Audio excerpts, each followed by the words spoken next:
Assalamualaikum warahmatullahi wabarakatuh. Perkenalkan, nama saya Erlistiani, NIM 18622011027. Saya dari kelas 6 shift 1. Di sini saya akan mempresentasikan tugas yang diberikan oleh Bapak Ari Eksandi, SEMAKT, yang berjudul tentang metodologi penelitian. Sistematika usulan penelitian skripsi kuantitatif. Latar belakang masalah berisi tentang latar belakang masalah, identifikasi masalah, rumusan masalah, dan batasan masalah, tujuan dan manfaat penelitian.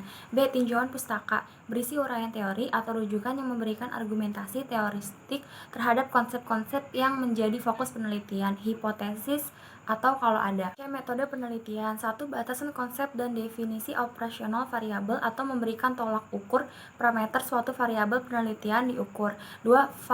Validitas dan reliabilitas instrumen penelitian. 3. Teknik pengumpulan data atau memberikan penjelasan teknik pengumpulan data yang digunakan. 4. Populasi sampel dan teknik pengambilan sampel atau memberikan penjelasan yang menjadi satuan populasi, sampel, jumlah populasi dan sampel, serta teknik pengambilan sampelnya. Yang kelima, ada teknik analisis data atau memberikan penjelasan teknik analisis atau uji statistik yang digunakan. Perlu diingat bahwa penggunaan teknik analisis data harus konsisten dengan jenis datanya. Metode penelitian. 1. Batasan konsep dan definisi operasional variabel atau memberikan tolak ukur atau parameter suatu variabel penelitian yang diukur. Yang kedua, teknik pengumpulan data atau memberikan penjelasan teknik pengumpulan data yang digunakan, sumber dan jenis data yang diperlukan. Yang ketiga, penetapan responden dan informasi penelitian atau memberikan penjelasan yang menjadi dasar penentuan responden dan informan penelitian serta teknik pengambilan sampelnya. Yang keempat, teknik analisis data. Memberikan penjelasan teknik analisis data yang digunakan. Perlu diingat bahwa pengguna teknik analisis data harus konsisten dengan jenis datanya. Jelaskan pendekatan yang digunakan, proses penafsiran dan penyimpulan hasil penelitian. Teori, konsep, dan perumusan hipotesis. Landasan teori, yaitu usaha pustaka terbaru, relevan, dan asli dari jurnal ilmiah. Uraikan dengan jelas kajian pustaka yang menimbulkan gagasan dan mendasari penelitian yang akan dilakukan. Tinjaukan pustaka menguraikan teori, temuan, dan bahan lain yang diperoleh dari acuan yang dijadikan landasan untuk penelitian yang diusulkan. Uraian tinjauan pustaka menjadi landasan untuk menyusun kerangka atau konsep yang akan digunakan dalam penelitian. Tinjauan pustaka mengacu pada daftar pustaka. Landasan teori memperdalam pengetahuan tentang bidang yang diteliti, mengetahui hasil penelitian yang berhubungan yang sudah pernah dilaksanakan, memperjelas masalah penelitian. Penulis sumber catatan, format dasar, yaitu teks atau nama keluarga pengarang, tahun terbitan. Yang kedua, nama pengarang, teks atau tahun terbitan. Teori, yang pertama ada grand teori, terus juga ada penelitian sebelumnya. Penulis sumber catatan atau nama belakang dan tahun. Contohnya, kepemimpinan adalah kegiatan mempengaruhi orang lain agar ikut serta dalam mencapai tujuan umum, atau Cons dan O'Donnell 2008. Mayangsari atau 2002 menunjukkan bahwa kualitas audit dapat diproduksikan dengan spesialisasi industri auditor. Angka konsep. Paradigma penelitian merupakan pola pikir yang menunjukkan hubungan antar variabel yang akan diteliti.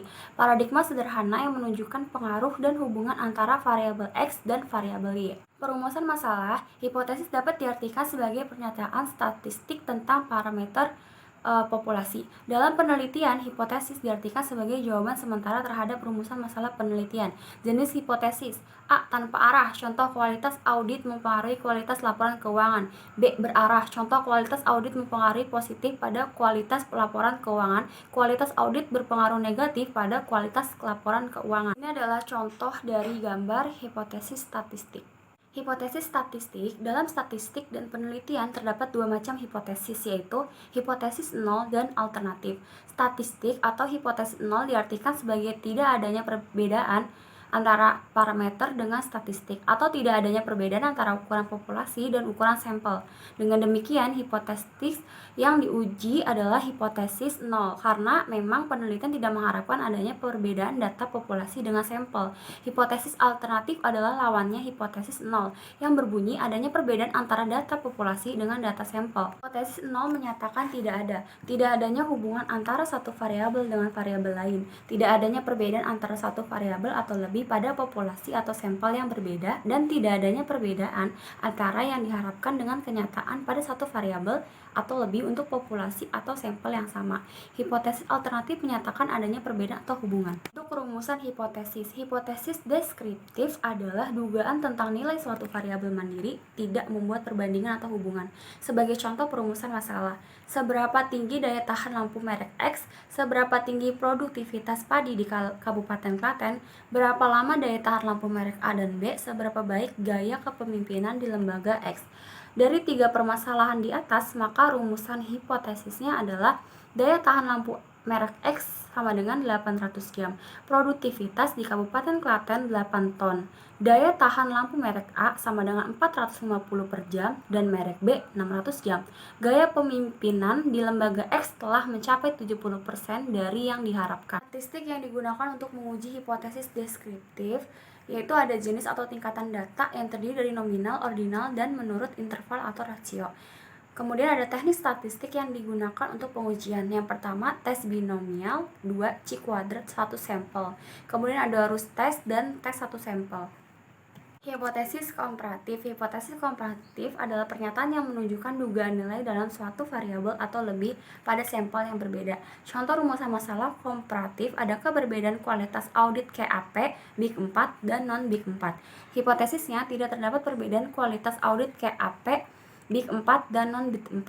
Kualitas audit KAP Big 4 lebih rendah dibandingkan KAP non-Big 4. Kualitas audit KAP Big 4 lebih tinggi dibandingkan KAP non-Big 4. Statistik yang digunakan untuk menguji hipotesis komparatif yaitu ada macam data yang terdiri dari interval, rasio, nominal, ordinal. Terus juga bentuk komparasi yang dibagi menjadi 2 yaitu ada 2 sampel dan juga komparatif sampel. 2 sampel terdiri dari korelasi tes 2 sampel MC-Neymar, SIG test, Willockson, Matchet Pairs. Dan kemudian ada independent test 2 sampel, Freeze Excite, C kuadrat 2 sampel, median test, Mann, Whitney, U test, Kolmogorov, Seymour, Wolfowitz. Dan juga yang kedua komparatif sampel ada korelasi 1Y ANOV to 1Y ANOV, C kuadrat 4K sampel, Chotkenky, Friedman to 1 ANOV. Terus juga ada independent 1Y ANOV to 1Y ANOV, C kuadrat 4 sampel, median extension, Kurkas Waltz 1Y ANOV. Hipotesis hubungan atau asosiatif. Hipotesis asosiatif adalah suatu pertanyaan yang menunjukkan dugaan tentang hubungan antara dua variabel atau lebih. Contoh rumusan masalahnya adalah, adakah hubungan antara gaya kepemimpinan dengan efektivitas kerja? Rumusan dan hipotesis nolnya adalah tidak ada hubungan antara gaya kepemimpinan dan efektivitas kerja. Statistik yang digunakan untuk menguji hipotesis asosiatif. Yang pertama ada macam atau tingkatan data, yaitu nominal, ordinal, interval, dan rasio. Teknik kolerasi yang digunakan ada conversion, contingency, Spearman rank, kendal tahu, person produk moment, kolerasi ganda, dan kolerasi parasial. Hipotesis kausal atau sebab akibat. Hipotesis kausal adalah suatu pertanyaan yang menunjukkan dugaan tentang pengaruh dua variabel atau lebih. Contoh rumusan masalahnya adalah, apakah gaya kepemimpinan mempengaruhi efektivitas kerja? Rumusan dan hipotesis nolnya adalah gaya kepemimpinan berpengaruh positif pada efektivitas kerja. Sekian presentasi dari saya, kurang lebih saya mohon maaf. Wabillahi taufiq wal hidayah. Wassalamualaikum warahmatullahi wabarakatuh.